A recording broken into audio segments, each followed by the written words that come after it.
Etika politik santun Anies dan spekulasi pilihan capres Nasdem.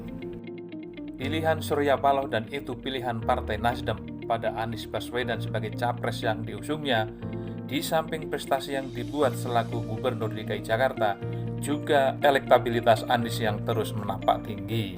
Namun demikian, agaknya ada juga pertimbangan lain, dan itu sepertinya menjadi aspek yang tidak bisa ditawar-tawar, yakni etika politik santun Anies Baswedan. Tidak banyak politisi negeri ini yang mengedepankan etika santun dalam aksi politiknya.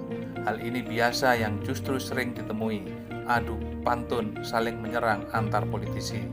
Publik disuguhi sikap politisi yang tidak saling menghargai satu dengan yang lain. Itu yang hari-hari ini kita temui. Anies mulai muncul sebagai politisi antitesa dari kebanyakan politisi yang ada. Anies tidak dibuat sempit sebagai antitesa dari Presiden Jokowi, sebagaimana politisi Nasdem Zulfan Lindan menyebutnya, yang karenanya mendapat kartu kuning dari partainya. Surya Paloh, Ketua Umum Partai Nasdem, juga dikenal sebagai politisi yang memegang etika politik. Ia sadar bahwa Nasdem yang dipimpinnya masih bagian dari koalisi kabinet Presiden Jokowi. Jadi, memperhadapkan Anies dengan Jokowi itu offside.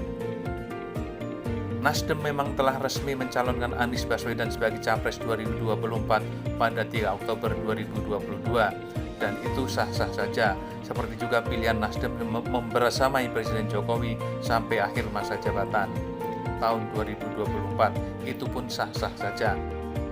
Langkah Nasdem itu tetap bisa disebut etika politik selayaknya. Meski telah mencalonkan Anies sebagai Capres 2024, itu sama sekali tidak menelikung komitmen membersamai Presiden Jokowi sampai jabatannya berakhir. Artinya, mencalonkan Anies itu rencana masa depan Nasdem, sebuah langkah persiapan untuk menggantikan Presiden Jokowi. Karenanya Nasdem jauh hari perlu menegaskan Anies Baswedan adalah Capres pengganti Jokowi. Sekali lagi, sah-sah saja pilihan Nasdem itu. Sebagaimana juga sebelumnya Partai Gerindra sudah merumuskan mengusung Ketua Umumnya Prabowo Subianto sebagai Capres. Melihat pilihan politik Nasdem semestinya sama dengan apa yang dilakukan Gerindra, tapi tidak demikian yang muncul. Setelah deklarasi Capres Nasdem, muncul reaksi perlawanan dari politisi lain yang juga dari partai koalisi pendukung Presiden Jokowi, meminta Nasdem meski tersirat untuk meninggalkan kabinet, itu yang santer didengungkan. Tentu itu politik di luar kelaziman. Etika politik santun juga dimainkan Surya Paloh yang memang bukan politisi yang terbiasa menyerang lawan politiknya. Etika politik yang dipunyai Surya Paloh itu mirip Anies yang tidak terbiasa saling serang dengan mereka yang memberitakan dengan tidak sebenarnya. Membiarkan saja serangan itu meski sampai tingkat fitnah sekalipun.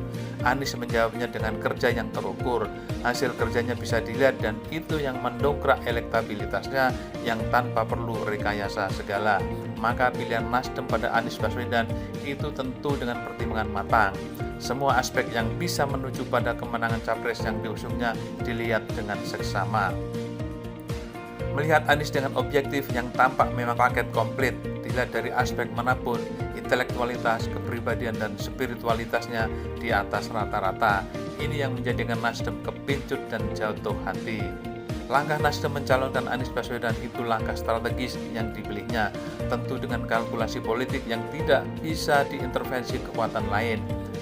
Sebagaimana jika muncul pilihan partai lain pada kandidat capresnya, itu pun pilihan politik yang mesti dihormati.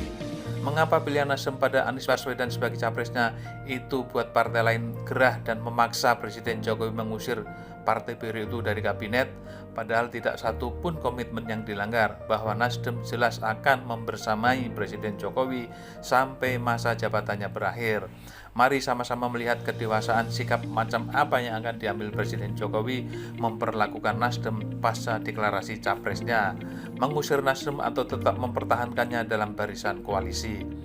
Memang menjadi aneh jika Nasdem mesti diusir dari barisan koalisi, itu karena pilihan capres pada Anies Baswedan yang itu tidak dilakukan yang sama pada Gerindra.